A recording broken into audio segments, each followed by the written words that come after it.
This is a reading of Fun Run, a disgusting yet horrifying trot, written and narrated by Mark Steven Nordlund. Copyright 2024, Mark Steven Nordlund. All rights reserved. A Boohouse Books book. BoohouseBooks.com.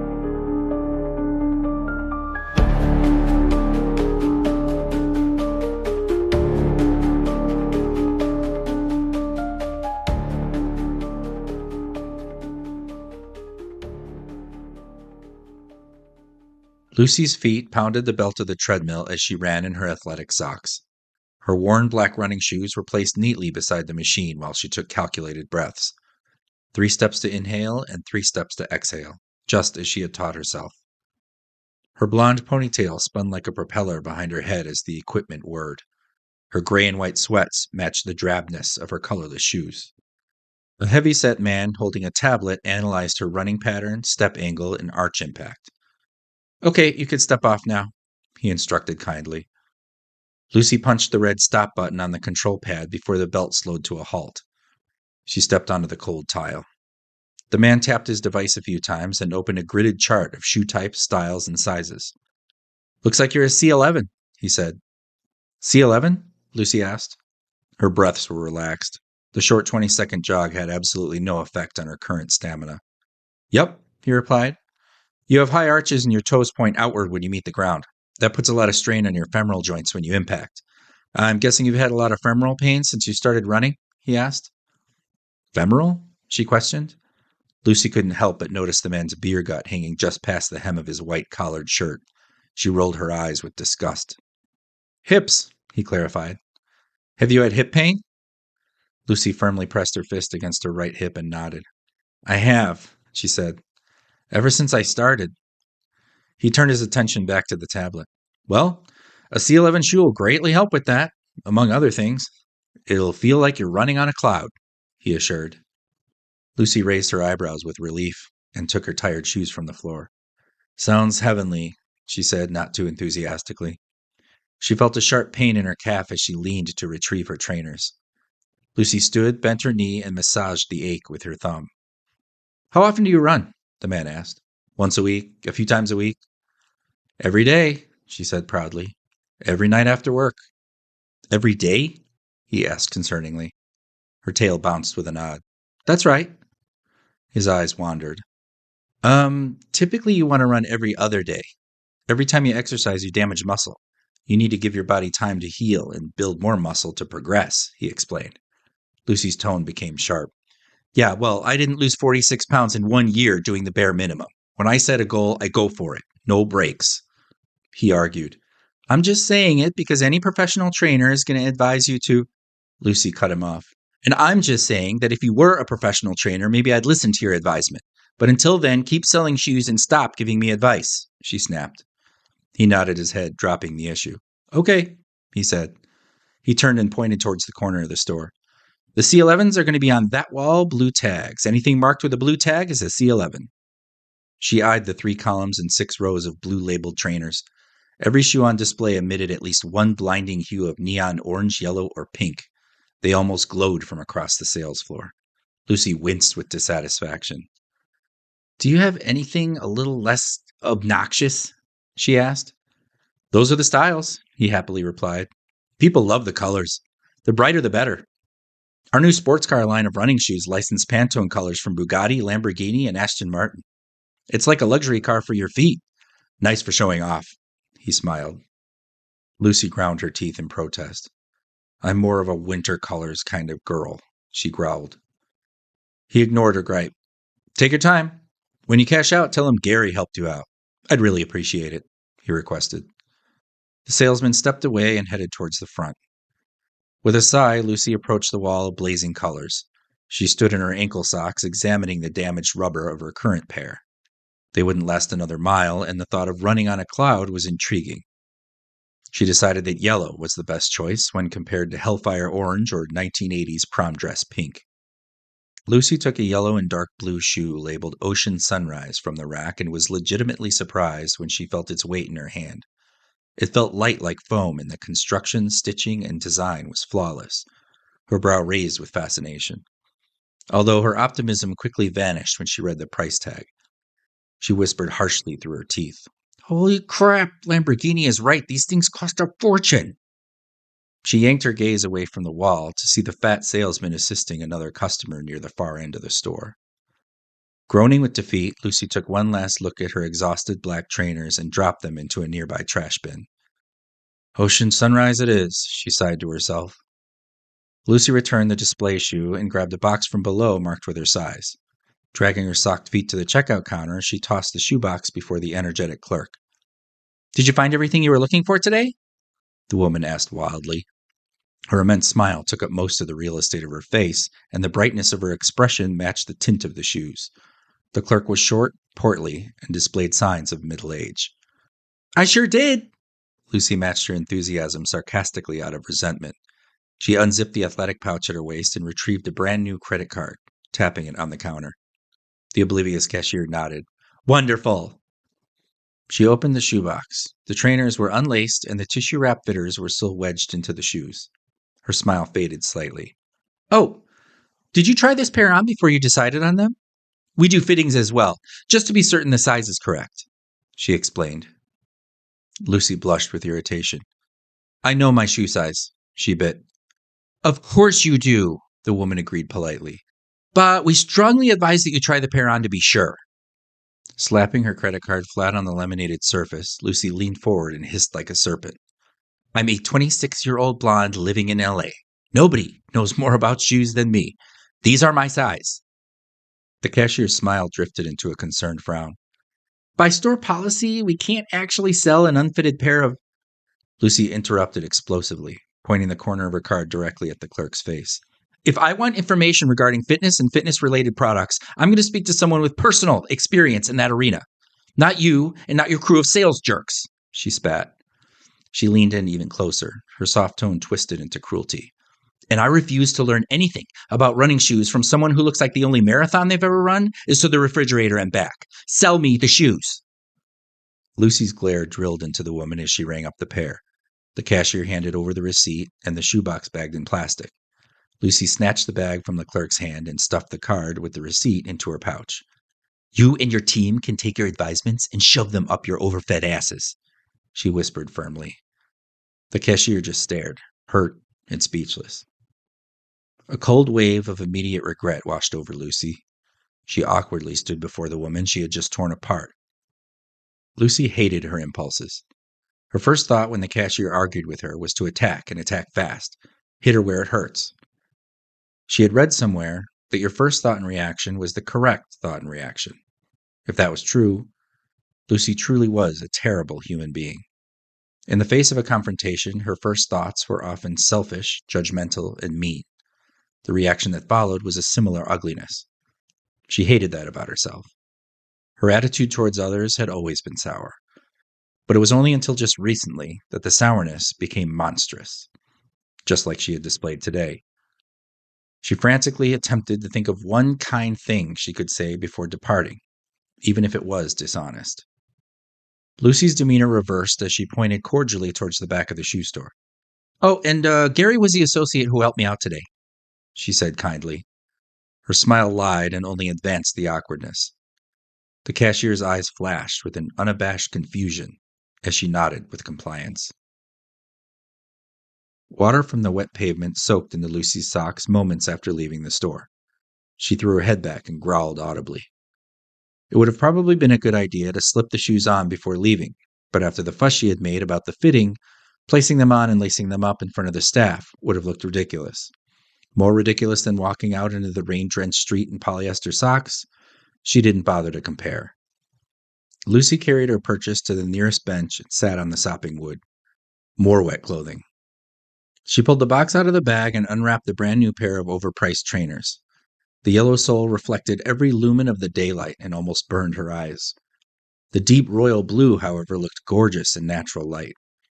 She discarded the packing materials and laced the shoes tightly around her feet.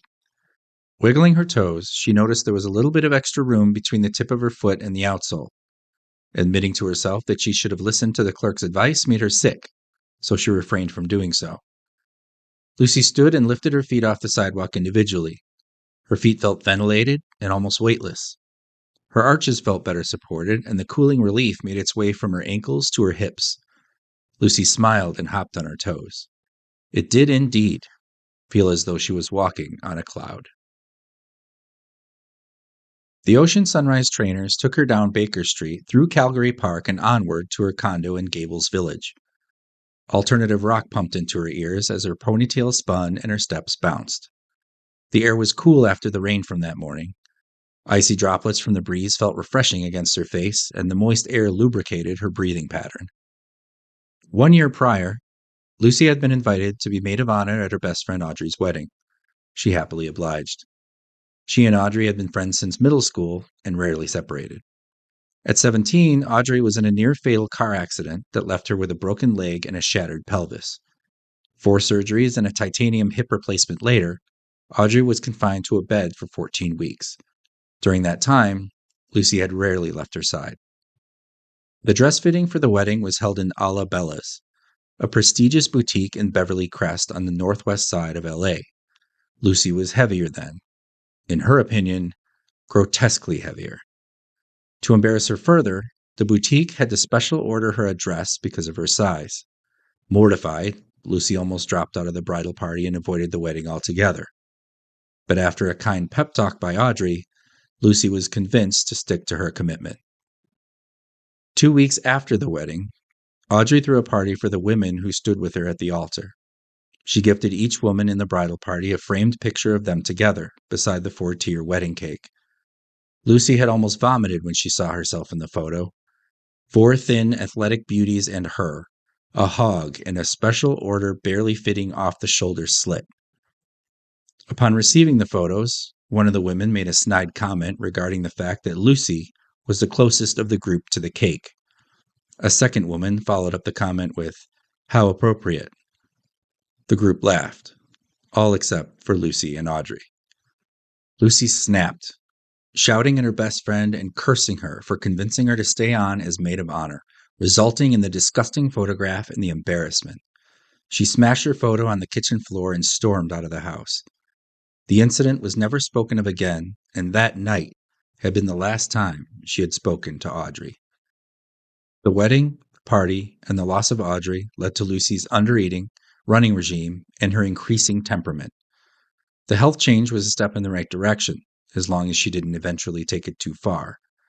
But her mental health was declining. She needed her friend. After all this time, Lucy had no idea how to even begin to reconnect. She jogged down Hyundai Boulevard, past the dog park and through the gate into Gables Village condos. Removing her earpods, Lucy slowed to a stop, caught her breath, and stretched. She ascended the 2 flights of stairs with ease, unlocked her door, and entered her home. The sunlight fell below the horizon to the west, ending the day. Hills Electric rested on a short cliffside overlooking a large commercial district in western LA. The building was a marvel of silver and glass, standing 5 stories above the lot filled with rows of service vans and employee vehicles. Lucy's new white Volkswagen purred past the structure. It eased into a front parking space marked with her full name. She exited the shiny bug dressed to impress, in a tweed slim dress, charcoal pumps, and a cashmere scarf. The ensemble was exceedingly different from her gray sweats, white socks, and black trainers, but retained the exact same color scheme. She gripped a tall latte as she carefully closed the door, straightened her dress, and made her way to the wide, welcoming entrance. Inside, her heels knocked at the thin carpet, adding to the ambient sound of copy machines, key tapping, and soft chatter. A young, chubby receptionist greeted her as she passed. "Morning, Lucy!" Lucy barely looked at her. "Morning," she replied with as little effort as possible. She approached her office door, took a proud look at her name etched in bronze, and entered.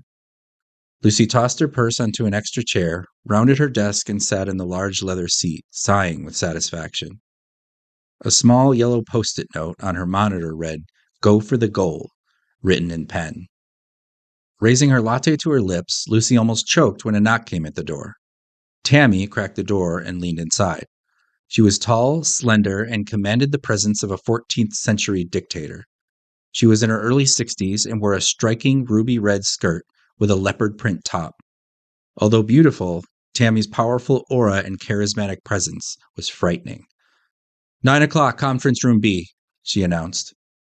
Before Lucy could answer, the door snapped closed. On my way, Lucy said, to no one but herself. Tammy's stomping heels faded from the door. The handsome clock on Lucy's wall indicated 7 minutes to 9. She woke her computer, opened her email, and glanced through about 60 messages that had poured in over the weekend. One message in particular caught her attention. She didn't recognize the address, and the message was not sent from a Hills employee. Lucy never received mail from outside the company, and she had never given her work email to anyone. She eyed it curiously. The subject simply read, Hey. Upon opening the email, Lucy's eyes went wide. Her cup slipped from her hand, bounced off her knee, and slapped against the floor. With a jerk, Lucy moved away from the spill, avoiding a stain on her shoes or dress. Brown coffee and white foam oozed onto the carpet as Lucy impatiently read the message. Her heart pounded in her chest as her eyes moved quickly, reading the short email again and again. Hi, Lucy. It's Audrey. I hope you don't mind, but I reached out to your mom and she told me where you're working now. Dale works for Cottage Springs. He said they often do work with your company. Your mom also told me that you got a promotion recently and took up running. Congrats! Dale and I just did the Hollywood Hustle last month. You should join us for a run sometime. I miss you. Call me. We don't have to talk about what happened. I just want my BFF back. Love you, Audrey. A rush of conflicting emotions raced through Lucy's entire body, making her ache with fear, excitement, sadness, and joy all at once. After several seconds, relief washed over her like ice water. It was cooling, but made her shiver with anxiety. She took a long, calming breath. Thank God, she thought. She didn't have to wonder anymore how Audrey felt, and thankfully, no longer carried the burden of making the first move. The wait was over. The stress was over. Now, all she had to do was respond. However, the thought of picking the time to respond made her shiver again. Lucy glanced at her clock. 4 minutes past 9. Oh, crap! She exclaimed. She jumped from her seat, rushed through her door, and headed down the hall. Conference room B was spacious and opulent. A large glass table, Art Deco light fixtures, and full windows overlooking the cliff. However, the elegance of the room was thwarted by the atmosphere. Unamused frowns and despondent gazes filled the chairs on both sides of the table. Lucy sat upright and attentive in her seat. Tammy sat at the head of the group. A stack of colored folders rested beside her oversized coffee mug. Edmund, Tammy said sharply. A man in a yellow tie looked up from his phone. Have we heard anything regarding the bid on Del Rey Convention Center? She asked. Edmund looked stressed. He wiped a sleeve against his shiny forehead. I called last week and left them a message. Cottage Springs is being flaky. The decision is between us and Wagon Electric, that I know. Lucy's ears perked up at the mention of Cottage Springs. Have you paid them a visit? Tammy asked. Showed your face? Talked to anyone in person? I can't stress how important that is. That's how Hills has always done it and how I used to do it back in the day. A good face-to-face relationship can win a bid far more effectively than a number can. Edmund didn't respond. Tammy grew irate. That job is $40 million and the only job you should be concerned with. Westside School District can take a seat for now. I'd love to see Del Rey Convention Center on the front page of our website next year. Please, please land us that contract. Edmund nodded, making no eye contact. I'll do it, he said quietly. Please see that you do. Tammy took a long breath. She pulled a violet folder from the top of her pile and tossed it to the center of the table. Her voice softened, changing the tone of the room. Safety Committee. Who wants it? She asked.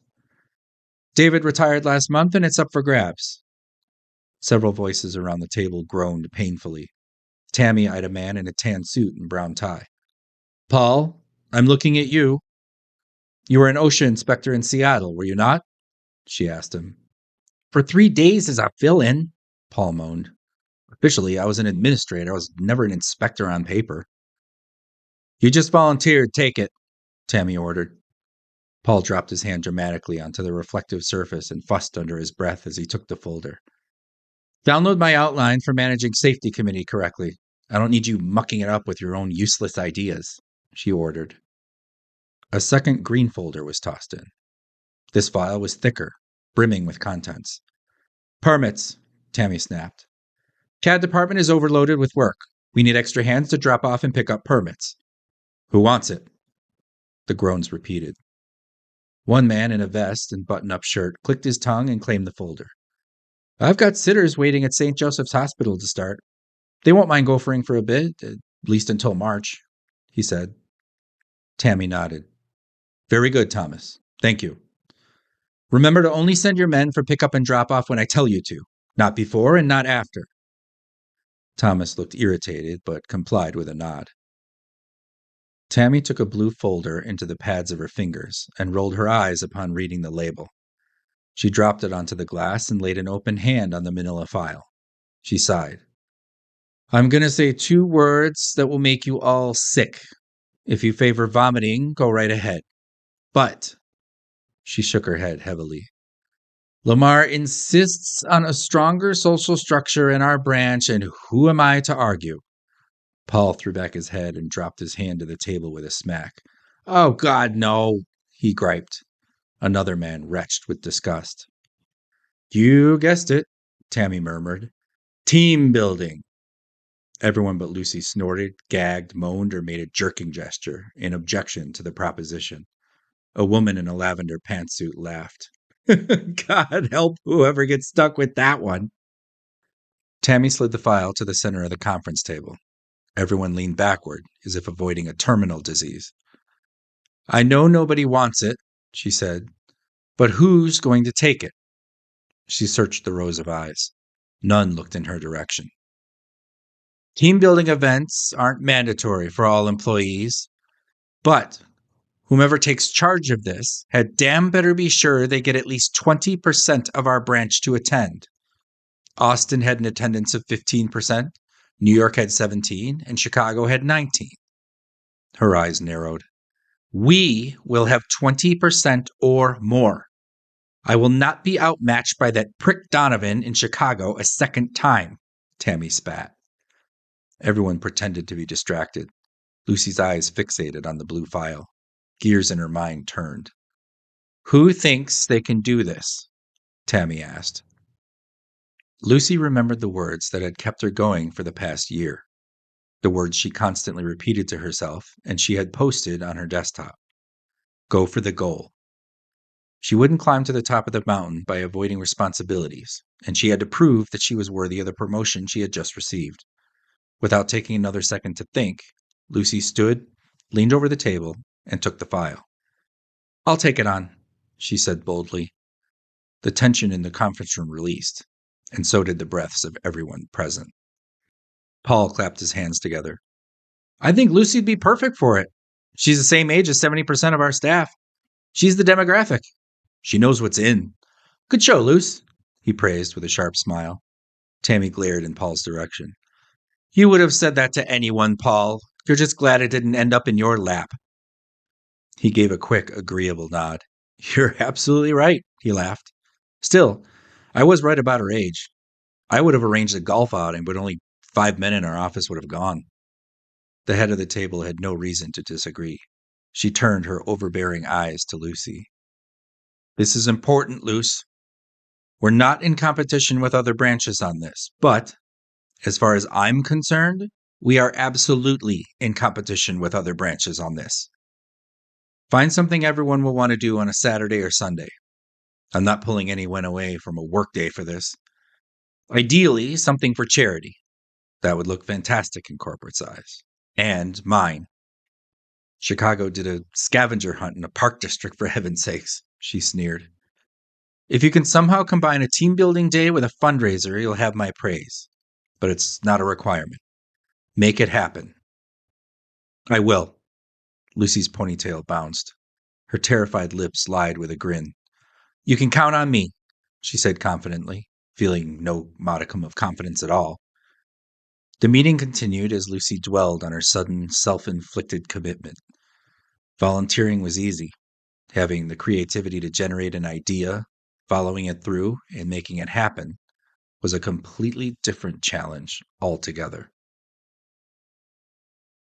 The California daylight began to fade over Gables Village. Lucy stretched in her sweats as a muted newscast reporting sudden earthquakes on the west side of the city flashed on her TV. She clicked the television off, grabbed her phone, and stepped out the front door. Descending the concrete steps, she pressed her earpods in and took a few hops in her new cloud shoes. The burn in her calf still ached and was becoming increasingly painful. After a quick thumb massage, she started along her normal route. One fortunate side effect of running she did not expect when she began was the time to process. To live in her own head for an hour each day and to think deeply with minimal distractions. Tonight, all she could think about was the team building assignment. She had spent the rest of the day researching team building for offices online, and the same 10 suggestions had popped up however she worded the search. Bingo, escape rooms, trivia nights, and virtual murder mysteries were the typical go-tos. Her choice had to be something fun, but also involve working together as a team to achieve some kind of objective. Also, something familiar. Nobody would want to attend an activity on a day off if it was weird, unusual, or had to be explained to them. Frustration burned in Lucy's chest. She teetered back and forth between cursing herself for taking it on and beefing up her confidence to deliver. That night, Lucy took one last look at Audrey's email on her phone. She had forwarded it to herself from the office. The anxiety returned. Reaching out to her best friend would definitely happen, but she decided that tonight was not the time. Not under the pressure of her current predicament. One bridge at a time, she thought. She closed the app, clicked off her screen, and crawled into bed. She did her best not to allow the pressures of life to keep her from much-needed sleep. Lucy paced quickly from the elevator lobby to her office. Different outfit, same color combination. "Morning, Lucy," the receptionist called out, as she did every day. Dodging the only greeting she received on a daily basis, Lucy passed the front desk, rigid and sleep-deprived. As she neared the break room, Lucy faintly heard her name mentioned by a colleague, buried between coughs of laughter. She paused and listened. The voices continued, reflecting from the open break room door. "Well, if Tammy were a man, I'd be convinced that Lucy slept her way to the top. She's been here, 7 months? We don't know for sure that Tammy isn't a man." Laughter. "Come on, guys, we need to be a little bit more open-minded here, especially in the world we live in today. Tammy could be a lesbian. That's how Lucy made Assistant Branch." Harder laughter. "She won't last. Nobody has any respect for her. She's a 25-year-old kid. She probably took pics of herself naked in her shiny office her first day to show off to her social media friends." "I wouldn't mind seeing those." Chuckling. Lucy seethed. She swung around the corner and stood in the open doorway. She glared at the group of 3 men. Upon seeing her, their smiles remained, but their eyes displayed shock and surprise. "You assholes have somewhere to be?" Lucy thundered. "Or does someone need to get down on their knees and unzip your pants to get you to do some damn work around here?" The men took their coffee mugs into their fists and filed out of the room. "I swear if your small peckers weren't constantly telling you to be dumbasses, the world would be a much better place. Hills should pay you in blowjobs. Our stock would go up 40%. Lucy roasted with fury. The men dispersed and returned to their desks. Every pair of eyes in the giant room peeked over cubicle walls and in her direction. The entire office had heard Lucy's outlash. Humiliation poured over her flesh like vinegar. She marched into her office and slammed the door. Lucy roared behind her clenched teeth and kicked the wall.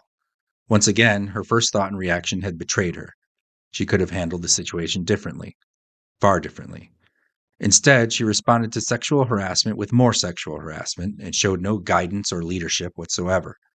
The way a supervisor would. The way a leader would. How was she supposed to get 20% of her branch to attend an office event on a day off if nobody respected her? Now, they'd certainly avoid team building day altogether, out of spite and resentment. She dropped her purse into the extra chair and collapsed into her seat. Dark circles showed heavily below her eyes. Her tired body groaned from exhaustion. She jumped when her door slapped open. Tammy entered and shut the boundary behind her. "October 17th and 18th, she snapped. Quickly, Lucy rubbed her eyes and tucked her disheveled hair behind her ears, attempting to hide signs of fatigue. "Did you hear me?" Tammy asked. "Yes," Lucy responded. "October 17th and 18th, I heard." "We are losing those days." Tammy said sternly. A hint of aggravation scratched in her throat. Losing? She asked. Tammy gripped her large mug of caffeine with polished fingernails. It's a Thursday and a Friday. Timber Property Management is kicking us out of the building for some sprinkler code violation inspection. No one is allowed on the property, but we still have to pay everyone, she huffed. I need you to send out an email informing everyone that they are off. If they need to get any work done, it will have to be from home. Oh, Lucy said, surprised. She opened her digital calendar and observed the days to confirm. Tammy turned on her heel. Let everyone know by the end of the week. I will, Lucy assured. This is going to kill us, Tammy exaggerated under her breath. She left the office. The door knocked closed. Lucy took a large, drawn-out breath, collecting her thoughts. She opened her email. More junk notices. She scrolled through them and stopped, staring stoically at Audrey's message. Opening it again, she read it for the 100th time. However, this time, a little bell went off in her head when she read the words Hollywood Hustle. Curiously, Lucy searched Los Angeles fun runs and was presented with a rich and abundant list. Schedules filled her screen with sprints, runs, trots, and walks, with dates ranging from the upcoming weekend all the way to December of the following year. She scrolled up the list to mid-October and found a thought-provoking listing. October 17th, Culver City Race to Feed the Hungry. Admission price, free entry. Locally sponsored. Lucy threw open her file cabinet, pulled the blue folder, laid it flat on her desk, and stared at the label. Team building. Questions and ideas churned in her head. Finishing off her coffee, she stood, left her office, and made her way into the break room. It was welcoming and empty. No obnoxious men. Lucy brewed a fresh cup, stepped through the doorway, and looked out over the sea of cubicles. She observed her colleagues closely, specifically their physical fitness. Most of the team appeared healthy enough to take part in an athletic venture, all except for the receptionist. Lucy glanced over at the front desk from across the office floor and took a swig of hot coffee. Brimming with inquiry, she approached the reception desk. Barb? Lucy addressed her quietly and attentively. Barbara was startled, almost dropping her bundle of shipping labels. Lucy, hi! What can I do for you? Her beaming smile resembled the clerk's at the shoe store. Lucy rested her coffee on the high edge of the desk and rested her elbows. I just want to apologize for earlier, Lucy lied. You said good morning to me, but I don't think I responded. I swear I said good morning back, but it might not have come out verbally. Her grin was as fake as cardboard. Oh, Barbara exclaimed. She nervously fumbled with the labels, fastening them together with a binder clip and setting them aside. Not a problem at all. It's my job to meet, greet, and repeat, but it's not a requirement for others to greet back. Her voice was bubbly and almost sickeningly effervescent. I have kind of a personal question for you, if that's okay, Lucy inquired. Oh? Shoot, Barbara encouraged. Leaning in closely, Lucy asked, have you ever done a fun run, a walk, or any kind of race for a cause or even just for recreation? Barbara's face lit up even brighter. Oh, absolutely! I did the Seaside Stroll last April with my choir group, and earlier this year, Tracy, Justine, and I did the Baldwin Bustle at the Scenic Overlook. Tracy and Justine from our billing department? Lucy asked. Oh, yes, she replied. The run was a benefit for cats with muscular dystrophy. Her brow narrowed. Can you believe nobody gives money to causes like that? Poor things. Barbara's beam returned. But Tracy, Justine, and I did our part, despite all the aches and pains. Nothing compared to what those poor little kitties go through, though. Lucy ignored the nauseating cause. So, would you say, hypothetically, that most of our office would participate in a run if something like that were arranged? She asked. Why? Barb's expression emitted rays of sunshine. Are we going to do one? Not quite yet, officially, Lucy said.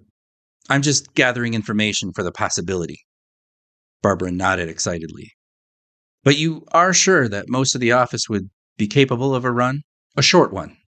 She asked. Barb cocked her head to the side with a grin. Lucy, this is L.A. Everybody runs. Lucy nodded, thanked Barbara for her time, and returned to her office. She now had all the information she needed. Unable to help herself, she read through Audrey's email again. Another name snatched her attention. Cottage Springs, she thought. A second idea presented itself. Grabbing her phone, Lucy unblocked Audrey, unlocking a never-ending stream of text that had accumulated over the past year. She ignored them, opened a new message field, and drafted a text. Her thumbs moved like lightning. Audrey, I miss you too. Everything is water under the bridge at this point. Listen, would you and Dale be interested in a fun run coming up? October 17th, Culver City Race to Feed the Hungry. Dale can invite anyone from his office to go. My company is hosting. She read through every word carefully and tapped send. Lucy placed the phone on her desk, with the screen left on, hoping for a quick response. After 2 anxious minutes, a text appeared. Sounds great. Dale says yes. He will send the word out. In her excitement, Lucy scribed another message, pushing her plan even further. Does Dale know anything about the Del Rey Convention Center account? Is he involved in it at all? She sent the text without hesitation and waited. Immediately, Audrey responded. Oh yeah, he talks about it all the time. Why? Lucy sat back in her leather chair and a crooked smile crept across her lips. She took a sinister sip of coffee. A plan formulated in the depths of her mind. A disgustingly wonderful, terrible plan. 1 week later, Lucy entered her building with a confidence and attitude she had not yet before possessed as assistant branch manager of Hills Electric. She stepped off the elevator and beamed as she passed the reception desk. Morning, Barbara, she hailed before Barb could even open her large mouth. Good morning, Lucy, Barbara clamored happily. Lucy passed her office and approached the tall oak door leading into Tammy's dungeon. Under her arm, she held 2 files, the team building folder and a second red file stuffed thickly with documents and drawings. Without knocking, she snapped open the door and announced, Meeting, conference room B, as soon as you can. Before Tammy could speak, Lucy shut the door and made her way to the meeting room. She readied her presentation at the head of the table. She sat, placed her files meticulously before her, and rested her tall double latte on the spotless glass. Flustered, Tammy entered the room and approached the table. What's happening? What's wrong? She barked with disgruntled panic. Absolutely nothing, Lucy said brightly. Her supervisor just stared at her, bewildered. This will only take a minute. Lucy gestured to a nearby chair. Tammy ignored the invitation. I have a lot going on today. What's the problem? She snapped. Lucy lifted her coffee. No problem at all, Tammy. In fact, I'd say we have the opposite of a problem. The Titan just stared. Would you like to hear why? Lucy asked. She realized she was displaying hefty doses of smug complacency, but was ignorant to her appearance due to searing confidence. Tammy crossed her arms and lifted her brow, humoring her assistant. Opening the blue folder, Lucy read from a leaflet. The flyer for the fun run was colorful and eye-catching. She began. Our team building day will be October 17th in Culver City. She placed the flyer before Tammy. It is a fun run, and it is a charity event. It's a 15K, roughly 9 miles. Tammy took a step closer and looked down her nose at the leaflet, displaying flat indifference. She almost scoffed. Nobody will go for this, she complained. You think everyone is going to want to run 9 miles when they can be at home beginning a 4-day weekend? You'll never get 20% of our branch to attend. She looked up from the leaflet. Her patience grew even thinner. I have matters to attend to. Is that all? You are right about that, Lucy said. I did not get 20% of our branch to attend. Then why are you wasting my time? Tammy barked. I got 89% of our branch to attend, Lucy announced. 89? Tammy asked. Her pencil-thin eyebrows rose. Lucy pulled a stack of papers from the blue folder and tapped them on the glass table. 52 employees of Hills Electric LA branch signed up, processed, and confirmed through the event website itself, she glowed. How did you get 52 to sign up? Tammy asked. Lucy shrugged and laid the stack flat on the table. I just made it happen, she whispered matter-of-factly. Oh, and the event is free. So there's no cost to the company with the exception of paying the staff for that day and Friday, which was happening anyway. She slid the stack in Tammy's direction. Everyone will show up to the event on Thursday morning and pose for a photo in their running gear. A showy post for our social media. Show Chicago a thing or two, huh? Tammy took it all in. Frustration returned to her expression. Okay, fine. You arranged team building day. Congratulations, she spat sarcastically. But I have bigger things going on today. Bigger than office social structure. So if you'll excuse me. Tammy started for the door. Lucy called out as Tammy departed. Bigger things like Hills losing the Delray Convention Center bid? Tammy stopped in her tracks, spun around, and approached her assistant furiously. How the hell did you know that? She bellowed. Hills didn't lose the convention center bid. Edmund lost the convention center bid, Lucy said. Confusion danced across Tammy's face. I don't understand. Lucy gestured to the seat a second time. I wasn't finished with my presentation. It'll just be another minute, she said with conviction. Tammy sat slowly and folded her long fingers. Her full attention was focused on the head of the table. Lucy dropped her index finger on the stack of registration sheets. Not only will 52 employees of Hills be attending the event, but 27 employees of Cottage Springs Construction will be attending as well. Tammy's face went red with arousal. Lucy continued. Of those 27, Adele Matthews will be there, assistant to Jeff McElroy, their branch head. You may know him? Tammy was paralyzed with astonishment. She nodded slightly. Yes, Jeff and I go way back. He's with Cottage Springs now? She asked. He is, Lucy beamed. And he still remembers you. In fact, Dale said he spoke very fondly of you when they spoke. She leaned forward. Hills had the lowest bid by under $1 million for the convention center. They don't want Wagon Electric, but on the other hand, they don't want our boy Edmund either. Why not? Tammy asked. You said it yourself last week, Lucy explained. He doesn't show face. He barely called. He never took anyone from Cottage out to lunch. Jeff wants to decide on us, but he wants someone to handle this job that he's dealt with before. Someone he knows. They're almost considering going with an out-of-state contractor. Lucy looked Tammy closely in the eye. If you show face at this event and mingle with Jeff, Dale, and the rest of Cottage, I say we have a damn good shot at landing that job same day. Just tell them that you personally have taken over Edmund's bid and will oversee the job as project manager. After that, you can hand the project off to anyone here you trust to get it done. Tammy just stared, awestruck. So, Lucy said. She took the heavy red folder into her hands. This is the bid for Del Rey Convention Center.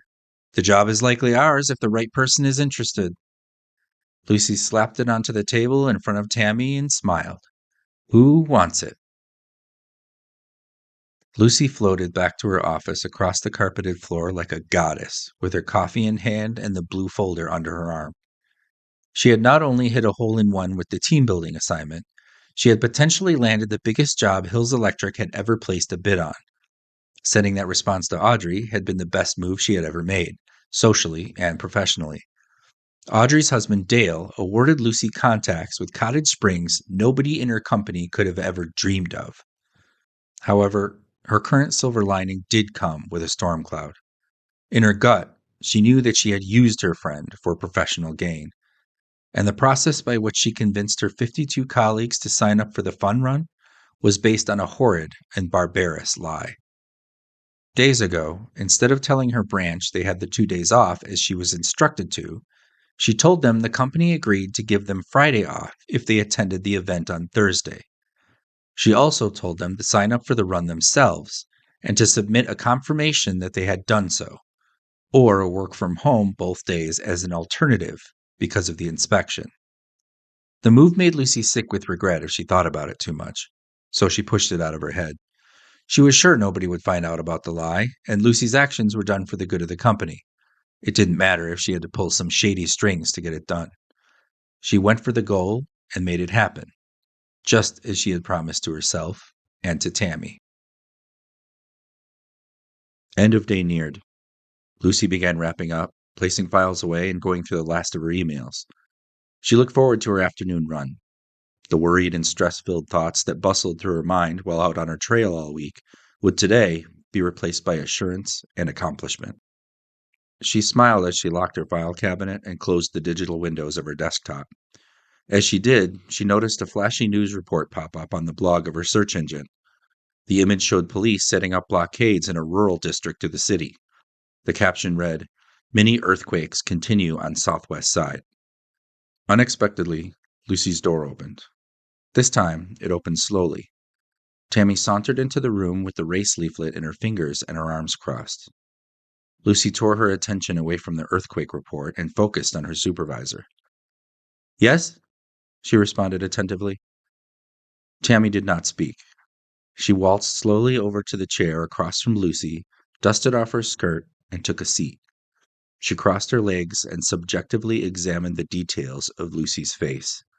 The assistant grew nervous. Tension danced in the air. Tammy spoke. "Months ago, before your ascension to management, I overheard you speaking to one of your fellow employees. The employee, whom I will leave nameless, wanted to blame company guidelines for an injury to one of our electricians on an incident report. Do you remember this instance?" Lucy's face went white. "Yes?" she choked. Tammy continued. "If we're being truthful, that injury was a direct result of poor policy and was later changed. You, on the other hand, ignored the honest decision and filed the mishap under misuse of materials by company installer, resulting in the termination of that electrician." Lucy was cold with angst. She swallowed hard in her throat. "You used the words, 'I'd let 100 people go before I allow an investigation to shit-tank this branch.'" The tension thickened as Tammy brushed her hands across the fabric of her skirt and rested her elbows on the arms of her chair. "Now, I didn't let something like that hinder my decision to promote you. In fact, it became the very reason you're sitting in that chair today." Lucy remained silent. The pressure in her chest eased. "I get it," Tammy said. "This business is dog eat dog, and women in positions such as ours do not have the advantages most men have. We need to keep a few cards hidden under the table to stay in the game. We have to use our brains, something I haven't seen a man in this business do in 4 decades. She laughed. Lucy thought of the 3 idiots in the break room. She couldn't help but agree. Tammy's amusement faded. "God knows I've performed some unethical tasks to get ahead. Tasks I did not regret, and I do not regret now. Hills Electric is better for it, and I'm still standing." Her brow raised. "You do know what I'm saying, do you not?" Tammy asked. Lucy swallowed again. "I do." Tammy shot an icy stare of omnipotence. "I know what you did, Luce." Her words were soft, but felt like a hammer. "I know that you didn't tell the staff about the closed days, and I know how you got a staggering 89% of our staff to agree to attend on October 17th. Lucy's mouth opened. An excuse began to roll off her tongue. "I didn't think you—" "Oh, come now, Lucy," she interrupted with a dark chuckle. "You sent the emails out to the entire team. You really didn't think I would intercept one of them?" Lucy sighed, conceding. "Your mind was in the right place, but you forgot about one imposing variable that could bring your elaborate ruse to the ground," Tammy explained. "What variable?" Lucy asked. "Me," Tammy said. "Pulling a hat trick you can get away with is one thing. Getting caught is a completely different matter altogether, and the heat of it falls on both of us." Lucy didn't move, but her eyes conveyed crystal clear understanding. Tammy continued. "Corporate doesn't know about the closed days, and I'm going to leave it that way. We will go about October 17th and the 18th as you presented to me today, and no one will be the wiser." Lucy eased with the calming warmth of relief. "But," Tammy stipulated. She pointed the pamphlet directly at Lucy's nose. "The next time you decide to pull another scheme and drape the wool over the eyes of our branch and our superiors, you be damn sure to let me in on it first," she ordered. Lucy's tail bounced. "Yes, ma'am." She complied. Tammy nodded upon the agreement and eased back into her seat. She glanced at the race flyer. Question about the race. She changed the subject. Question? Lucy chirped. Culver City Race for the Hungry, she read out loud, lifting her eyes. For whom is the race benefiting and why is there no admission donation? Tammy questioned. Lucy shrugged and remembered the description from the listing. It's locally sponsored, she cited. Awkward silence drifted. Tammy snorted. Well, as long as it alludes to charity on the header, our team-building activity is still miles ahead of a dreadfully poor-conceived scavenger hunt. She tossed the leaflet on Lucy's desk. The subject shifted again. Jeff McElroy will be attending the event as well, Tammy announced. But not to run. He and I will be at Lumetti's, a coffee club a block away from the starting line of the race. We will catch up, mingle, perhaps he'll mention some further work he plans to send down the pipeline, after the convention center. Sounds great, Lucy concurred. Tammy extended a strong finger. I want you to stay glued to Dale Matthews. Talk with him, get to know him. I want you side by side with him during the entire run. She cracked a smirk. If you can keep up, she added. Oh, I can keep up, Lucy said confidently. Good. Tammy stood. Start training. I want Dale to see you go 9 miles without breaking a sweat. A metaphorical example regarding the integrity of this company, she said sternly. And email me your bib number before the race so I can track your progress from the coffee bar. Meet us there after you cross the finish line with Dale. Tammy turned, knocked her heels against the floor on the way to the door, and yanked it open. Lucy dropped her limbs to her sides, flopped her head against the back of the leather chair, and melted with reprieve. Oh, and Lucy? Tammy squawked suddenly. Lucy jerked her head forward and corrected her posture. Yes, ma'am. Tammy's eyes moved over Lucy's face again. She gave a minuscule but satisfying smile. Good show, girl, she said with a hidden dash of praise. Tammy stepped out of the office. The door shut behind her with a hollow thud. Lucy's head returned to the leather, and she exhaled for what seemed like minutes.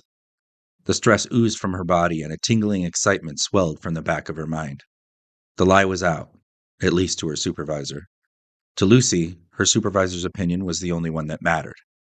Now the lie was on Tammy, alleviating Lucy from guilt and accountability. It was over, and Lucy would be sure not to underestimate her boss again, nor her infidelity. Still, Tammy didn't know the whole truth. She didn't know that she had known Dale for 7 years and even attended his wedding as maid of honor. She was relieved Tammy didn't know that. Lucy wanted her to think she had made those contacts herself, without a pre-existing relationship. Get to know him, Lucy thought, mocking Tammy with a laugh. Already done. Now all she had to do was train for 9 miles without stopping, keep everyone in line during the event, and let Tammy reel in the convention center. Culver City's Race to Feed the Hungry would be the greatest thing to happen to Lucy and to Hills Electric for a long, long time. The morning of the race, Lucy woke sore and stiff. She had pushed herself to the max over the last 7 weeks without a day to rest. No breaks, she thought, twisting from side to side and bending over to touch her toes without bending her knees. She took her phone from the nightstand and noticed a missed text from Audrey. The line simply read, I have news. Tell you at the race. Lucy's lips twisted with inquiry, but the smiley face in the message assured her the news was nothing adverse. She shot a message back. See you there. Dropping the phone to the bed, Lucy undressed and jumped in the shower. Her footsteps made the path of a pinball as she rushed from the bedroom, the living room, the bathroom, and back to the bedroom, frantic not to forget anything she needed or had to do before she left. She pinned on her bib, laced her progress chip tightly to her shoes, fastened her pouch, and stood in front of the mirror. Her bright trainers contrasted the thin white tank top and tight black leggings. During the past several weeks of being reunited with Audrey, Lucy was encouraged to add more color to her wardrobe. The advice fell on deaf ears. The shoes were enough, Lucy thought. She grabbed her keys, stuffed her wallet into her pouch, and left the condo. Her white bug purred to life, sped out of the lot, and bounded south, headed for the event. Culver City was a bustle of activity. Runners from every corner of LA were massed into groups, meeting up with friends and taking leave from loved ones who dropped them off or accompanied them to the start. Every coffeehouse, bar, and restaurant was filled with spouses, family members, and friends who would track their athletes' progress from their phones as they ate, drank, and visited. The crew members running the event stood at attention near street dividers, rows of traffic cones, and the giant inflatable starting arch colored loudly in blue and red. Lucy found her coworkers and joined the group. Barbara was the first to greet her, just like at the office. Edmund, Paul, Thomas, Tracy, and Justine were there, along with the three obnoxious men Lucy had cursed out. Everyone who had signed up had shown, and Lucy found it difficult to think of anyone working for her branch that wasn't bibbed, laced up, and accounted for. After a quick head count, Lucy gathered the group and snapped a photo. Barbara and an intern from billing held the banner stretched across the smiling faces reading Hills Electric, printed in gold lettering. Lucy grinned as she texted the image to Tammy with an attached message. "Take that, Chicago." Lucy beamed with pride. She checked the time. 24 minutes until start. Her phone chimed as a text was returned from Tammy. "Fantastic. Have you located Dale and his team yet?" Lucy felt a tinge of anxiety as she lifted her eyes from her screen and searched the crowds for Audrey and her husband. Suddenly, in the height of the commotion, the ground began to vibrate as a low hum resonated from below the street. Car alarms from every surrounding lot began to chirp, howl, and honk. Surprised cries erupted from the thousands of people, followed by a frightening silence. The ground steadied, and the rumbling stopped. Every runner stood awkwardly with eyes on the crew, who showed absolutely no reaction to the disturbance and continued to man their posts. The chatter swelled, several laughs rang out, and the noise from the crowds returned to normal volume. "I guess that was one of the quakes we've been hearing about all month. Talk about kicking off with a bang, huh?" Paul said joviantly. "Is that going to happen during the race?" Barbara asked concerningly. Unease loomed on the eyes of several colleagues. "I'm sure the function staff have a safety procedure for if that happens. It was most likely just a tremor," Lucy assured her team. She had no idea what she was talking about. Who knew if the staff had a contingency plan for earthquakes? And Lucy didn't know a tremor from a tremble. Distress lingered on Barbara's face as the rest of the Hills employees went back to bright conversation and cackling laughter. Lucy's phone dinged again. "Tell me they are not canceling the race. I will be absolutely livid if today is canceled or postponed." The text from Tammy made Lucy shiver. She stared at her phone, praying the seismic activity stayed dormant and the day went on as planned. She checked her last message from Audrey and glanced around the crowd, searching for her face. Abruptly, her heart jumped into her throat as a pair of strong hands grabbed her shoulders from behind and shook her playfully. "Blah, it's another earthquake! Get under a doorway!" a familiar voice shouted in jest. Lucy spun around and saw Dale in a white athletic shirt, bib, and running shorts. His group from Cottage Springs had followed him. They poured into Lucy's already sizable gang. "What's up, Luce?" Dale greeted her excitedly. "I barely recognized you. You look fantastic."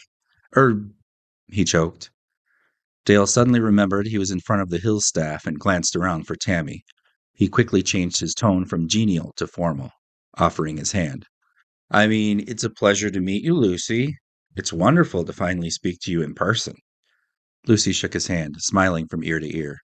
"It's a pleasure to meet you too, Dale." She almost laughed from the charade. Dale was in on Lucy's predicament and attempted to play along as best as he could. He gave her an impartial wink. Giving in to the excitement, he tugged her close, wrapping his arms around her. "It's so good to see you again," he whispered. His voice was kind and genuine. "You too," Lucy returned the affection. "Where's Audrey?" she asked. He jerked his head around and searched behind him. "She was just with me a minute ago."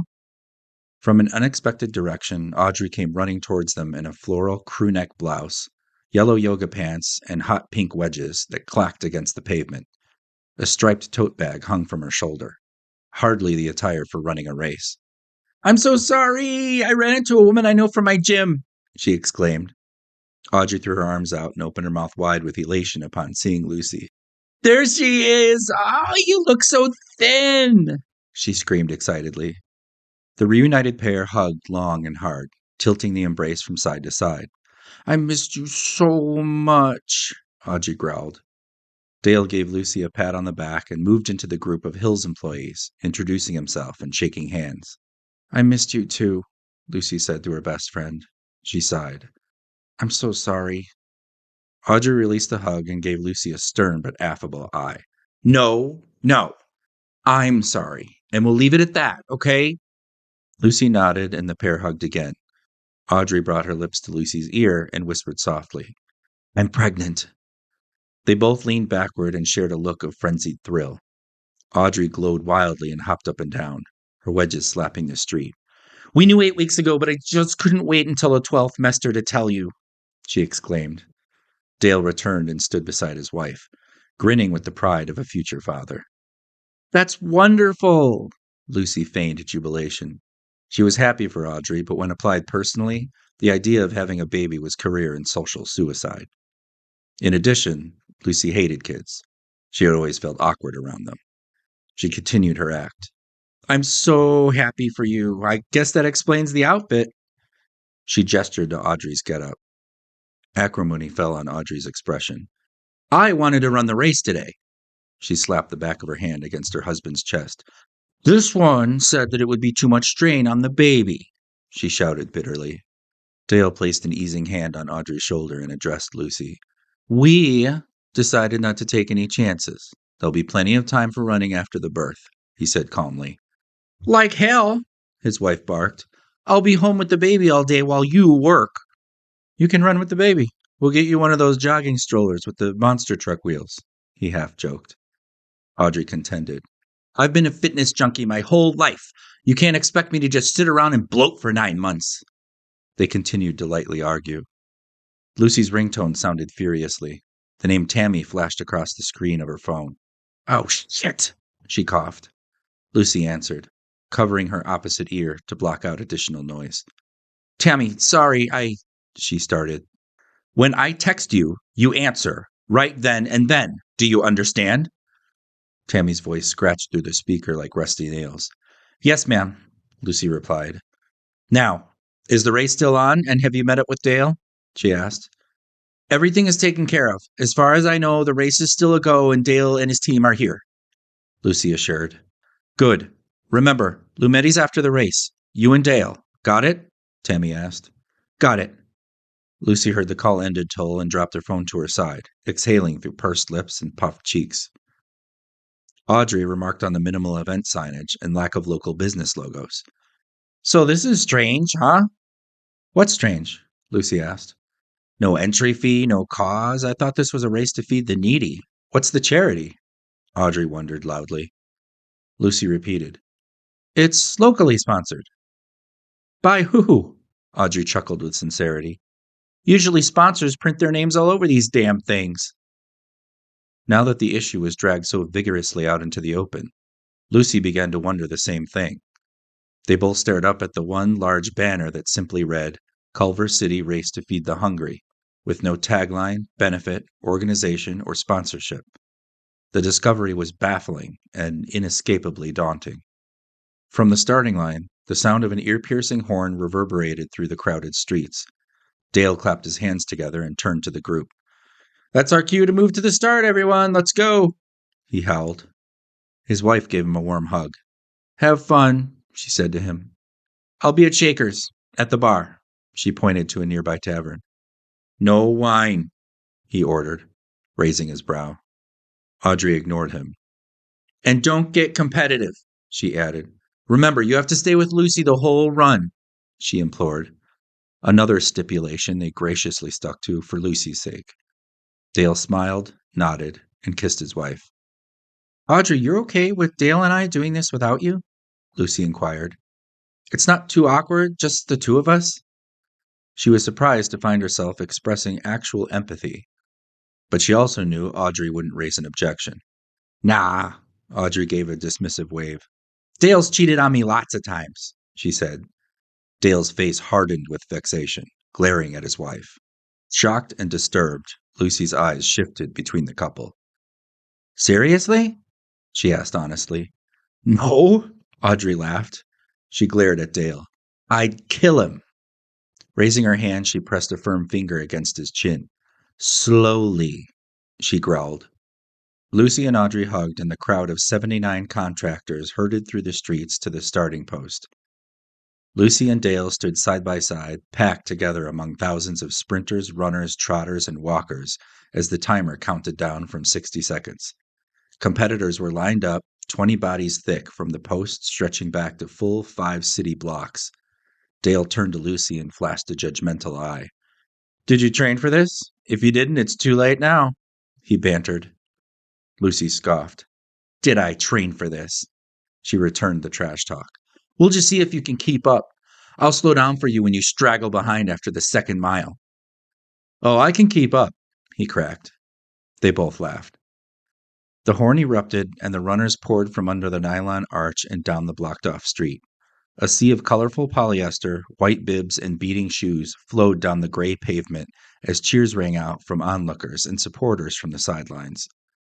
Lucy kept up her pace, thoughtfully managing her breaths. 3 steps to inhale and 3 steps to exhale, just as she had done for over a year. Dale looked as though he was putting in no effort at all. His breathing during cardio looked the same as when he was rested. He grinned and picked up his pace playfully, leaving Lucy several feet behind. Lucy's competitive nature kicked into high gear. She pushed herself into a sprint to pass him. Suddenly, Lucy felt a dagger dive deep into her calf and twist. She screamed, fell forward, and plummeted into Dale. His ankle twisted, his tibia buckled, and his knee dislocated, sending the core of his weight straight to the ground. Lucy hit the pavement, helplessly massaging her calf with her fingers. The pain only amplified.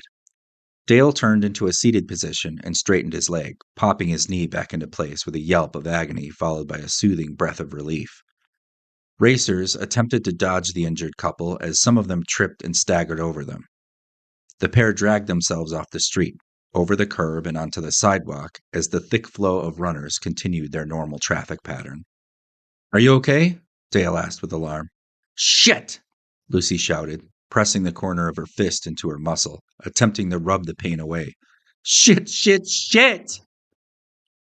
"Feels like a corkscrew?" Dale inquired. "Yeah," she gasped with pain. "Damn it!" "It's a muscle strain. You won't be able to finish the race," he said.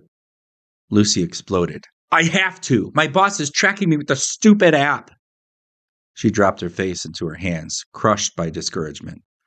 Dale leaned back, resting his hands on the concrete and his leg extended, inhaling and exhaling deeply. His knee throbbed. Lucy lifted her head and dropped her hands into her lap, glancing at Dale's injured leg. "What about you?" she asked. "Knee dislocation," he said. "I can't finish the race either. My leg's going to swell up like a melon. Happens every few years or so. Ortho says I have high kneecaps. They shift if I turn funny, twist my ankle." He looked directly at Lucy. "Or if somebody slams into me." He smiled. "I'm sorry!" Lucy shouted, irate. "I'm kidding!" he shouted back.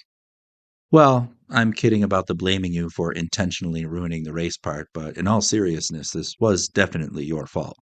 He grinned again. Lucy's face went red with enmity. She seethed with outrage.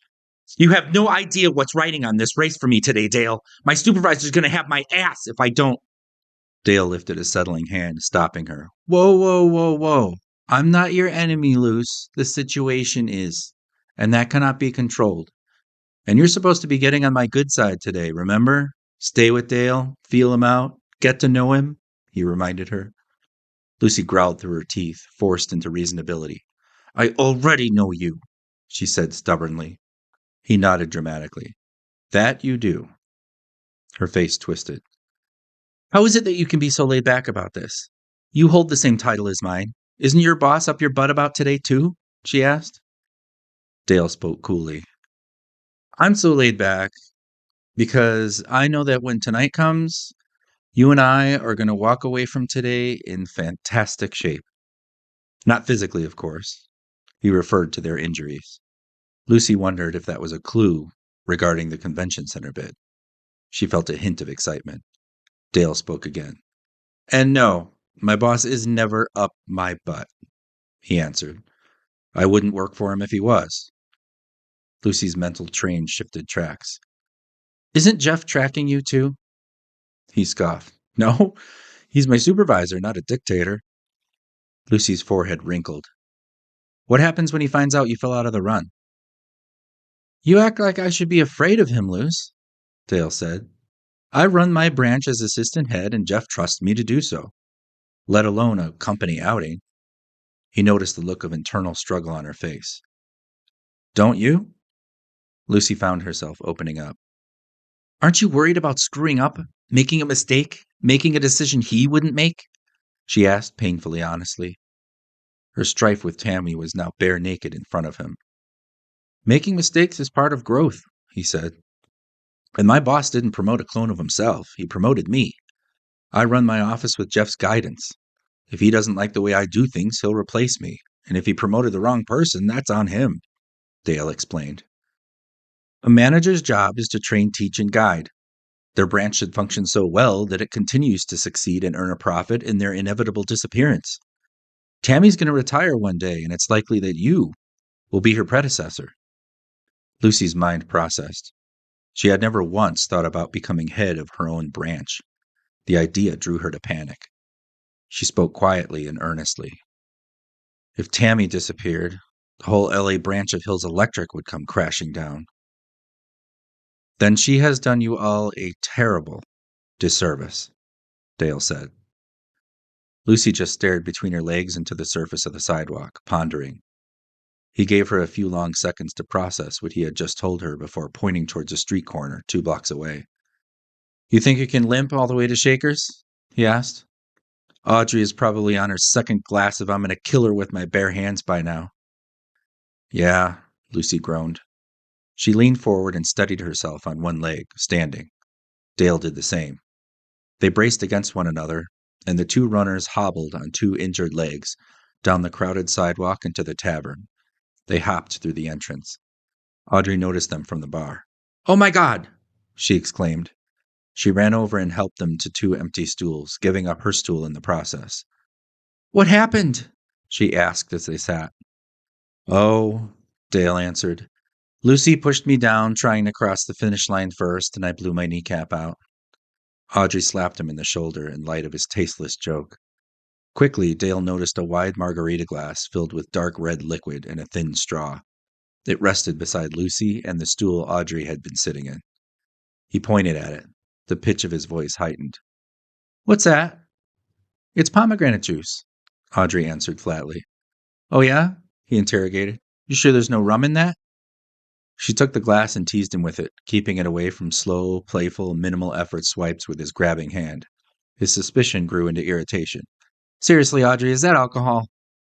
Audrey slapped the glass in front of him and slid it under his nose. It's pomegranate juice, asshole. Drink it, she demanded, annoyed with his distrust. Dale took a sip. Oh, wow, it is pomegranate juice. I'm proud of you, hon. She rolled her eyes. He sipped again, then chugged it right from the glass.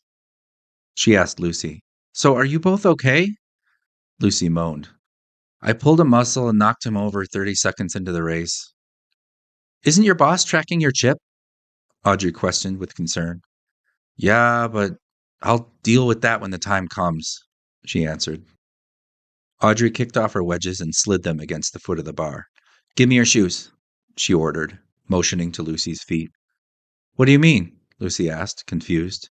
Dale knew exactly what his wife meant. Yeah, what the hell do you mean? He asked angrily. I'm running the race for Lucy, she said boldly. She whipped off her blouse, exposing a bright yellow sports bra. I want to do this, I can do this, and there is nothing... Dale stood and raised his voice, cutting her sentence short. No, you're not, Audrey continued, pointing a finger at his face. And there is nothing you can do to stop me. My OBGYN told me that running is perfectly healthy during the first trimester, and you are just being paranoid. I want to do this, and I owe it to Lucy for what happened at my bridal party last year. Lucy shook her head. Audrey, you don't owe me anything. Please, Luce, I want to do this for you, she begged. I'll carry your chip the whole loop so your boss can see that you completed it. Audrey held a hand out. And when my child is 7, I can tell all the fat lazy moms at soccer practice that I ran a 15-kilometer race while pregnant. Or ballerina practice, Dale suggested. Audrey shot a sharp eye at her husband. We are not having that debate again, not here, she shouted. She turned back to Lucy. Please, Luce, I know they'll fit. We used to trade shoes all the time." Lucy turned her eyes to Dale. He threw his hands up and returned his butt to the stool, surrendering from the battle. Painful seconds passed. Lucy's phone broke the silence. A chime sounded from her pouch. She unzipped it, pulled her device, and read the text from Tammy. "Have you started yet? I don't see that you've moved. You had better not lost Dale." Lucy looked back and forth between her phone and Audrey's face. Lucy could have said no. She could have taken the heat from Tammy and been the only force that kept her pregnant best friend from possibly overexerting herself, causing some kind of damage and losing her child. Dale didn't have the power to stop Audrey, but Lucy did. All she had to do was keep her shoes on. With a long sigh, Lucy pulled her shoes from her heels with the tips of her toes and slid them towards Audrey. The progress chip dangled from the tight laces. Work, Tammy, the assistant manager position, and all she had worked so hard for just meant far too much to her. Lucy drafted a response to Tammy. "We just passed the start. Long queue." Audrey jumped up and down, clapping her hands excitedly. She untied the new blue and yellow trainers and relaced them tightly around her feet. "Damn, these are nice, Luce. How much did these set you back?" she asked. "Don't ask," Lucy groaned. Pushing on the toe of the shoes, Audrey noticed extra space. "Are these a little big on you?" she inquired. Lucy groaned again. "Don't ask that either." Double knotting the laces, Audrey stood. "Give me your bib." She wiggled her fingers eagerly in front of Lucy's chest. "Oh, right," Lucy gasped. She unpinned her number and fastened it to her best friend's athletic bra, very carefully. Audrey hugged both of them at the same time impatiently. "Love you, see you after I finish," she erupted. Audrey ran out of the tavern, around the corner, up the street, past the starting line, and kept on going. Lucy and Dale turned on their stools and faced the bar. The bartender approached after Dale waved her over. "I'll just get a Coke, please," he requested. He turned to Lucy. "You want anything? Cottage Springs is picking up the tab today." He pulled a company credit card from his wallet and handed it to the server. Lucy's phone chimed. "Diet Coke," Lucy said as she unlocked her screen. The message read, "I see you moving now. Let me know if Dale says anything about the convention center." The text reminded Lucy that she could now track Audrey. She downloaded the app, entered her bib number, and a map of the area filled her screen. A small blue dot appeared approximately 5% into the race. She grinned. "Wow, I'm really hauling," she joked. 2 beverages were placed before them as Dale observed the map as well. "That you are. And you'll probably stop to use the bathroom about 9 times as well during the haul," he said. "Audrey has a small bladder," he whispered. "She's going to be a fountain during the 3rd trimester," he laughed. They both chuckled. Lucy placed the phone on the bar and took a sip of fake sugar and fizz. She tapped her nails on the hard oak. "So," she began. "So?" Dale inquired curiously. "Speaking of Cottage Springs," Lucy alluded. He smirked. "Oh, I see. You want some inside information." Lucy's brow raised high and wide. She nodded slowly and dramatically. "You want to know if you won the Del Rey job, don't you?" Dale asked. He took a sip and said nothing. His eyes sparkled and his cheeks went red. Lucy gasped so hard she snorted. "We did!" She grabbed his arm hard, digging her nails in. "Ah!" He winced with pain. "Easy, easy." She released him and started pushing on his arm, rocking him back and forth. Did we get the convention center?" Lucy begged the question. Dale gave her the slightest of nods, his face still flush. Oh my God, thank you, thank you." She wrapped her arms around him. "Don't thank me, it wasn't me," he said strongly. She stopped abusing him and listened intently. "Jeff decided on Hills as soon as Tammy's name was dropped. The decision was made weeks ago. I had nothing to do with it," Dale said. "Wait." Lucy's excitement narrowed. "Then why did you let Audrey run for me? I could have told Tammy we won the bid and she wouldn't have given a damn if I raced or not," she shouted. "You aren't supposed to know about it yet, and that goes for Tammy as well," Dale said sternly. He pointed at Lucy's phone. She leaned back, indicating that she wouldn't spill the beans. He continued. "Jeff is taking the 3 of us out to dinner tonight to make the announcement. So act surprised, he said. Lucy bounced up and down on her stool, swelling with delight. Dale sighed with a grin. And Audrey wanted nothing more than to run this race today. We were arguing about it all morning. She wants to be one of those power moms. He pumped his fist in the air. She definitely will be. He took another sip. Lucy noticed the look in his eyes when he mentioned his wife. May as well let everyone's dreams come true today, right? He added benevolently. You really do love her, don't you? Lucy asked. Her elbow rested on the bar. Her cheek rested on her fist. Of course I do. It's why I married her, he said honestly. No, I mean you really love her. Like in movies, Lucy clarified. Dale nodded with all the confidence in the world. You could say that, he said as he pondered her comparison. You could absolutely say that. Lucy examined Dale's face. Her attitude towards men softened a tad from the incident in the break room, the slough-off anti-action of Edmund, and from Tammy's derogatory words spoken weeks ago in her office. She still had no desire to meet a man and fall in love, but perhaps her interaction with Dale would help her be a little less prejudiced when dealing with testosterone on a daily basis. Maybe. If she didn't let her internal thoughts and reactions get the better of her. And if the men she dealt with deserved it. Dale yanked her from her thoughts. You're Audrey's best friend. What do you love about her? He asked curiously. She stammered. Lucy took a second to change gears. I guess. She was surprised to find that she had never asked herself that question before.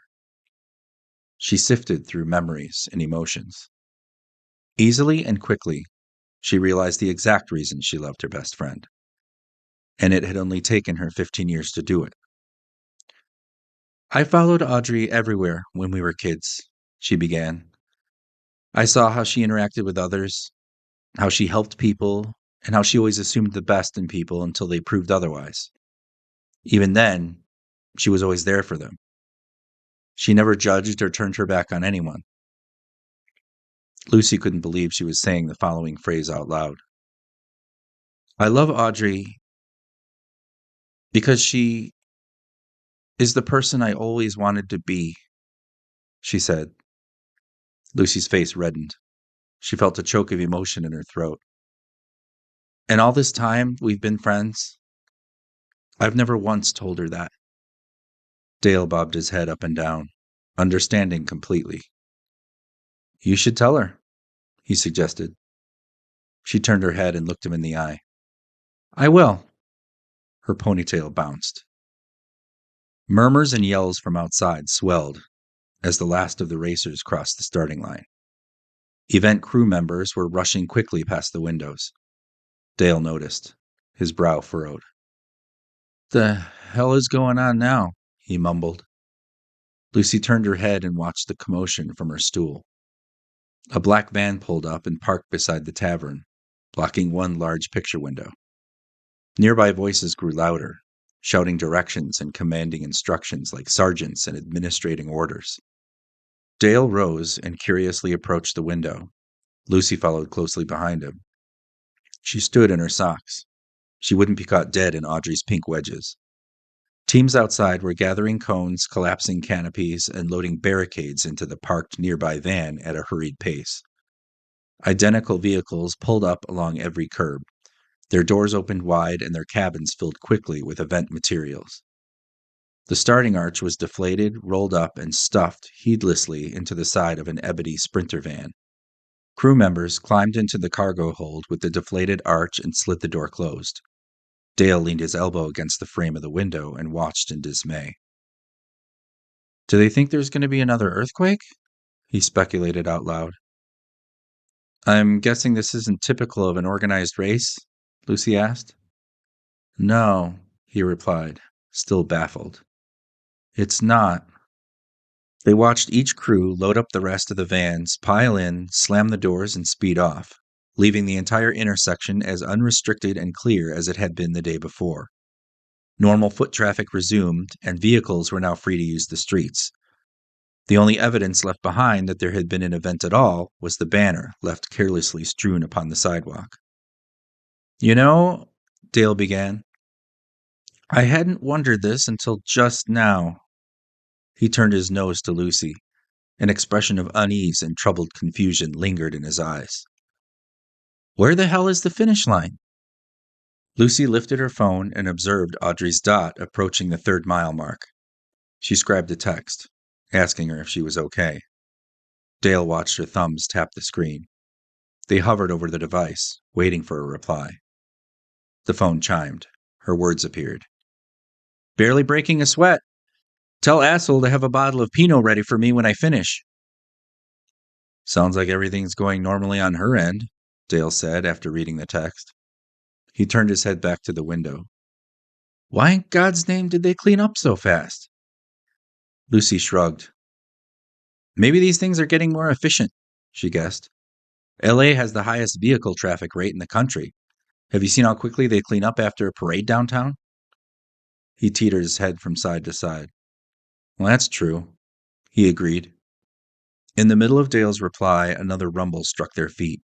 A pitcher of beer slid off the bar and smashed upon the floor. Hanging light fixtures swung vigorously. Dale and Lucy braced themselves against the window as patrons gasped and shouted. Cars slammed on their brakes outside, and more alarms beeped.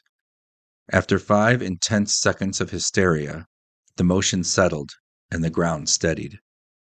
Dale forced his hand into his pocket and retrieved his phone. He dialed Audrey and brought the device to his ear. He waited a long moment before she finally picked up. Audrey, he said loudly. Did you feel that? Yeah, that means you're done. Turn around and come back the other way. Lucy could hear Audrey's voice, but couldn't make out any words. Then stay there and I'll drive to you, Dale argued. No, you're not. You're done. Do you hear me? Turn around. Dale heard his wife hang up and yanked the phone from his ear. Oh, for God's sakes, he squawked angrily. What did she say? Lucy asked. What do you think she said? He snapped. She wants to finish. Dale jammed the phone back into the pocket of his running shorts. She's always been stubborn, Lucy commented. He sighed heavily. No kidding. Try being married to her. He rested his hands on his hips and stared at the ceiling as if wondering how to handle the situation. Lucy's phone hailed another Tammy message. How's it going? She tapped back. Good. 6 miles to go. Keeping up with Dale. Lucy placed a reassuring hand on Dale's shoulder and shook him blithely. She'll finish the race, you'll get her home, and everything will be fine, she said warmly. He shot her a look of cold conjecture. I'm not saying that because her finishing the run makes me look good in front of my boss, she clarified. I just think you might be being a little... She hesitated. Smart, he said firmly. Prudent, safe, he added.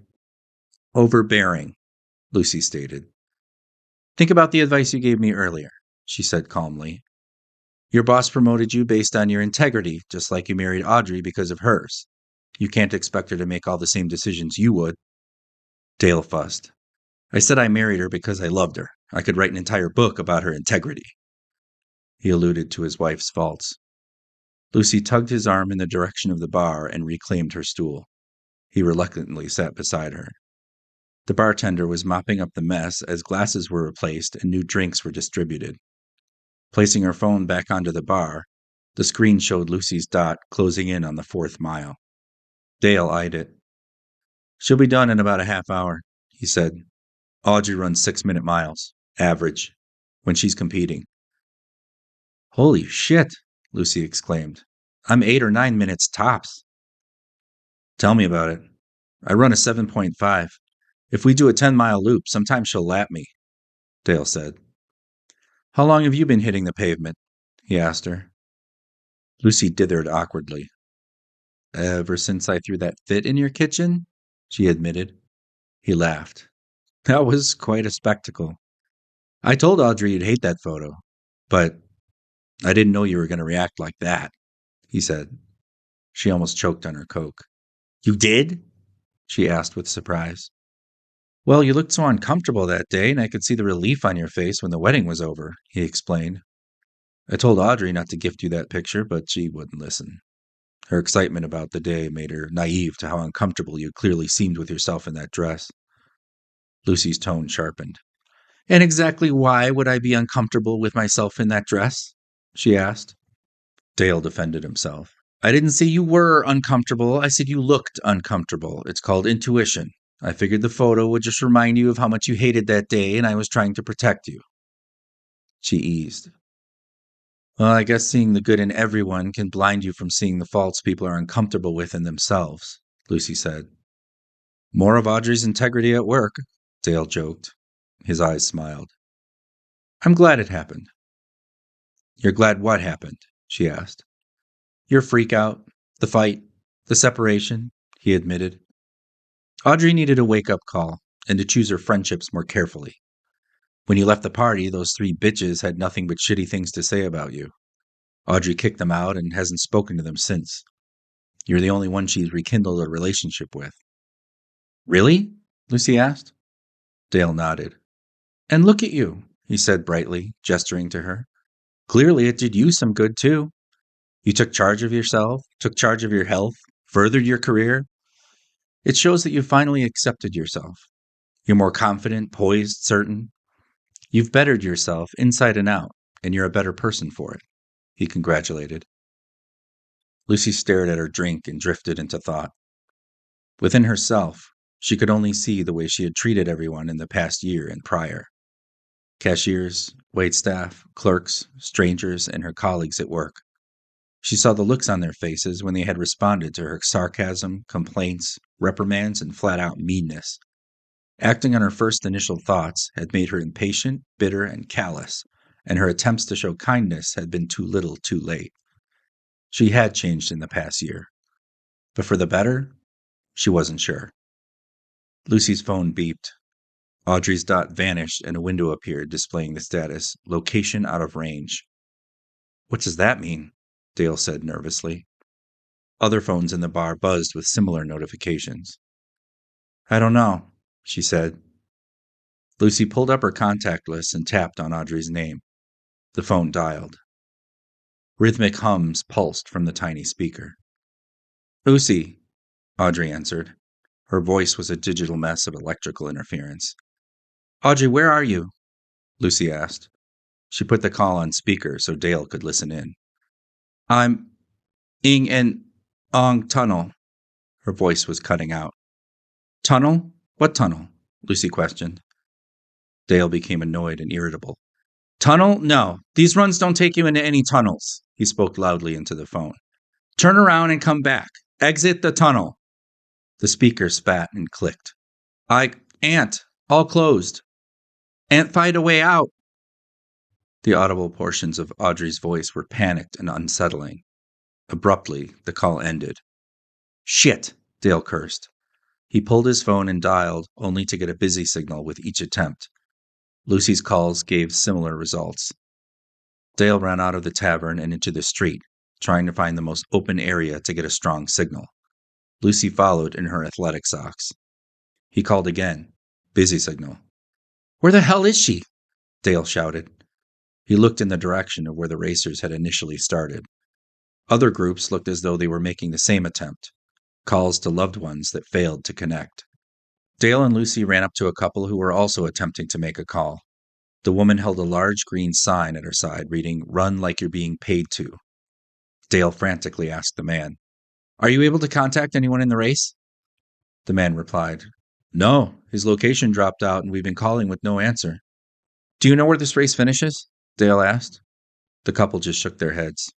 He asked 2 more athlete supporters the same 2 questions but received similar answers. Stopping in front of a corner drugstore, he dialed Audrey's phone again. Lucy kept the map open, in the event that the signal strengthened and Audrey's location dot appeared. Dale paced, listening to silence. Suddenly, he threw up his hand, indicating that he may have succeeded in connecting. The call picked up. Lucy could hear Audrey's high-pitched voice, faintly emanating from Dale's phone. Audrey! Dale shouted. Where are you?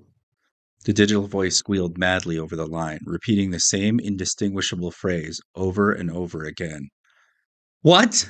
Dale screamed. That doesn't make any sense, baby! His eyes glazed over as he descended into saddening desperation. "Just tell me where you are!" he shrieked with hysteria. What Dale heard next drew his eyes wide open with horror. He pulled the phone away from his ear and stared at it in shock, seized by distress. "What is it?" Lucy asked. Her voice shook. "What's going on?" she shrieked. Dale tapped on the screen, placing the call on speaker. Loudly, thousands of ear-splitting voices emitted from his device. The ghastly sound was similar to that of a worked-up crowd at a concert or sporting event. However, these were not sounds of jubilation or excitement. They were screams of terror. The call ended. Dale and Lucy's breaths trembled. "What did she say?" Lucy asked. "What did Audrey say to you?" Dale continued to stare at his phone, paralyzed by dejection. Lucy grabbed his arm and shook him hard, demanding an answer. "What did Audrey say, Dale?" He turned his head towards Lucy, but his focus wandered. Redness formed around his eyes, and a tear rolled down his cheek. "She said," he started. He sniffed and wiped the tear away. "She said, it's eating us." Lucy's face went white. "That doesn't make any sense," she said. She released his arm and checked her phone. Still no Audrey Dot. The sound of a giant crack rang out from down the street. Debris from a nearby 5-story building fell to the pavement as a flock of birds burst from its roof and into the air. Shouts erupted from onlookers, and short trees surrounding the structure shook. Another gargantuan snap from behind them sent a large break in the street directly between Dale and Lucy, and continued to the center of the intersection. Other cracks from separate locations met at the same point as the road began to cave. Considerable chunks of freshly finished pavement fell piece by piece as a sinkhole formed and widened. The hole grew as vehicles, people, trees, and traffic lights were swallowed up by the immense mouth as it yawned and spread, nearing the drugstore. Fleeing the collapsing man-made landscape, Dale and Lucy did their best to ignore their afflictions and sprint from the expanding destruction. Dale's shoes and Lucy's socks pounded the hot asphalt. Although injured, the pair moved at a slightly quicker pace than the pedestrians accompanying them as the crowds escaped the chaos. Buildings crumbled into the sinkhole and dense yellow dust rose into the blue sky, dimming the California sunlight. The cries from the frightened horde sounded dismally familiar to the screams from the last call to Audrey. All at once, the ruination stopped. The sinkhole stilled as the last loose pieces of street, dirt, and sidewalk fell into the smoking pit. The crowd settled, the voices faded, and the fleeing ceased. A deep rumble reverberated from the hole, shaking the ground. People, bleached by dust, stared curiously and unnervingly into the void. Minutes passed as the tension grew. Sunlight broke through the thinning dust, and visibility cleared. Another deep rumble emerged as people gasped and shrieked. Within the pit, the jagged concrete and twisted debris began to rise. An enormous mass covered in scales and mucus-covered skin rose from the hole and through the smoldering cloud. As though weightless, the bulbous object passed the edge of the broken street and ascended into the sky above them. The bulging circular body resembled that of a toad, with 4 limbs that hung heavily at its sides. It hovered over the destruction, emitting another deep growl, forcefully impacting the air surrounding it. Its eyes were wide and amphibian-like, and the lips of its gargantuan mouth ran from one side of its body to the next. Grotesque rolls of blubber bulged from under its thick hide. The beast was the size of a football stadium, and the shadow it projected covered 6 city blocks. Faintly, the sound of hundreds of panicked screams could be heard from its gripping fists. It lifted its thick arm and opened its stocky fingers, revealing a crying handful of blood-covered runners, stuck to its slimy flesh. The monster opened its mouth. From the back of its throat, an arm-like tongue rolled out and slapped against its open palm. The tongue pulled away as strands of ooze and crushed bodies were pulled into its gaping, toothless jaws. It lifted its opposite hand and did the same with a second helping of mangled athletes. Its mouth closed, and so did its eyes. The toad's colossal eyeballs deepened into its head as a deep bellow and gut-wrenching smell.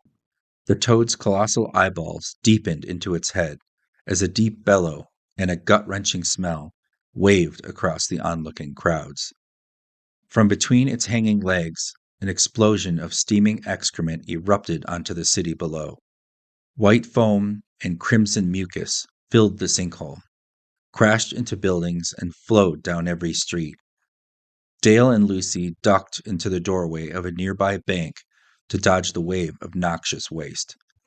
Other civilians attempted similar escapes, as some were thickly covered in the atrocious substance.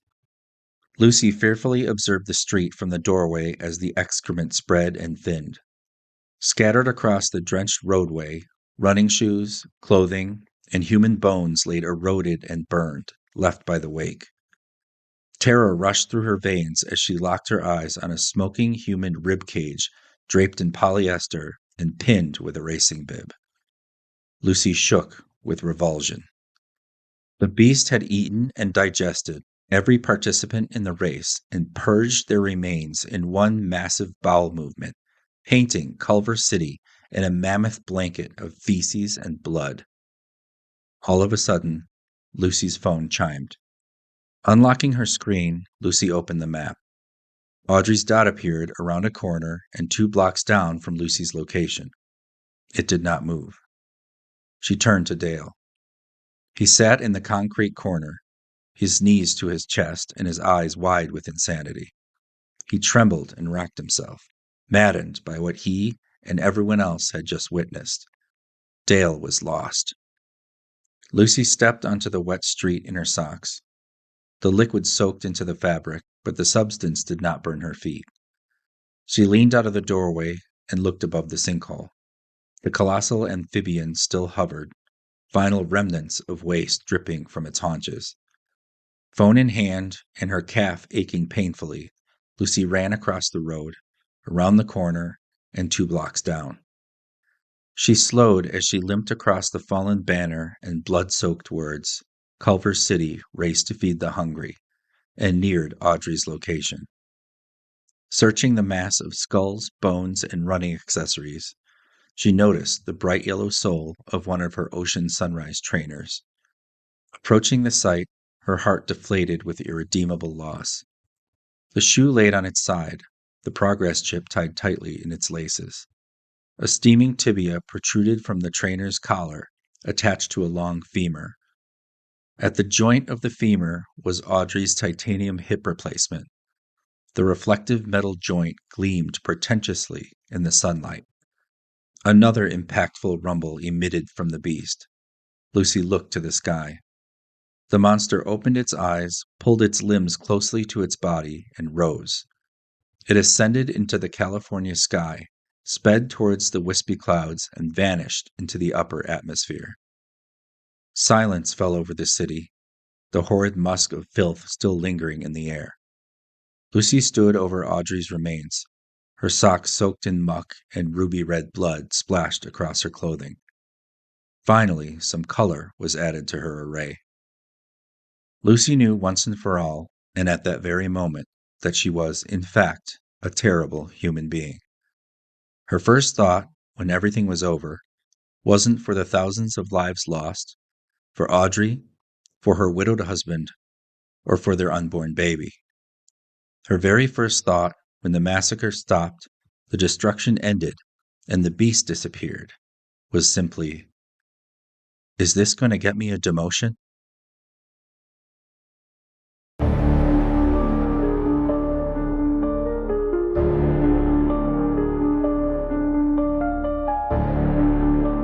This was a reading of Fun Run, a disgusting yet horrifying trot. Written and narrated by Mark Steven Nordlund. Copyright 2024, Mark Steven Nordlund. All rights reserved. A Boohouse Books book.